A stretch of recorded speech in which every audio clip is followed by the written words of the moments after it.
Play స్కూళ్ళ తరహాలో అంగన్వాడీలు 3వ తరగతి వరకు అక్కడే విద్యా బోధన. ప్రతి కేంద్రానికి ఒక టీచర్ నియామకం. 4 నుంచి 12వ తరగతి వరకు సెమీ రెసిడెన్షియల్ బడులు. విద్యా వ్యవస్థలో విప్లవాత్మక మార్పులు తెస్తాం. విద్యావేత్తలు, విశ్రాంత ఐఏఎస్ అధికారులతో సీఎం రేవంత్ రెడ్డి. త్వరలో విద్యా వ్యవసాయ కమిషన్లు ఏర్పాటు చేస్తామని వెల్లడి. విద్యా వ్యవస్థలో విప్లవాత్మక మార్పులు తెస్తామని సీఎం రేవంత్ రెడ్డి అన్నారు. ప్లే స్కూల్లో తరహాలో అంగన్వాడీ కేంద్రాలను తీర్చిదిద్దడంతో పాటు అక్కడే 3వ తరగతి వరకు విద్య అందించే దిశగా ప్రతి కేంద్రంలో విద్యా బోధనకు ఒక టీచర్ను నియమించాలని యోచిస్తున్నామన్నారు. శుక్రవారం సచివాలయంలో విద్యావేత్తలు, విశ్రాంత అధికారులతో సీఎం సమావేశమయ్యారు. విద్యారంగంపై, ప్రభుత్వ పాఠశాలల బలోపేతంపై చర్చించారు.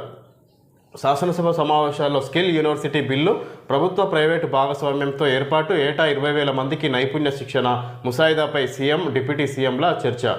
ఇక్కడ ప్లే స్కూళ్ళ తరహాలో అంగన్వాడీలు తయారు చేస్తారంట. అక్కడే 3వ తరగతి వరకు